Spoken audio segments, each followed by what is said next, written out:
Multi national کمپنیاں ہمارے ملک کے اندر عیاشی، فحاشی، بے راہ روی اور بے دینی کو فروغ دے رہی ہیں، تو کہ ان حالات کے اندر ان کمپنیوں کے ساتھ کوئی فراڈ کرنا، یا ان کے ساتھ کوئی غلط بیانی کرنا، یا ان کے مال کو ہتھیانا کیا کسی مسلمان کے لیے جائز ہے؟ صرف اس بنا پر کہ یہ کمپنیاں ہمارے ملک کے اندر غلط رواج دے رہی ہیں۔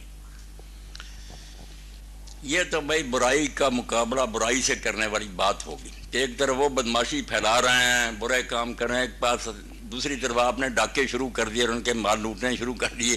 یہ کوئی اچھا کام نہیں، بالکل اسی طرح کا حرام ہے جس طرح ان کا فعل حرام۔ آپ کو کوئی حق نہیں کہ آپ ان کے مال اس طرح ہڑپ کریں۔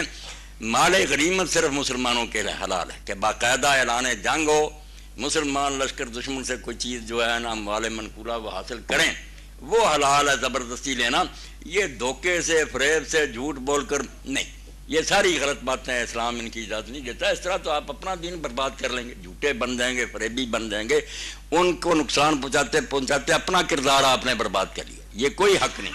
جی جزاکم اللہ۔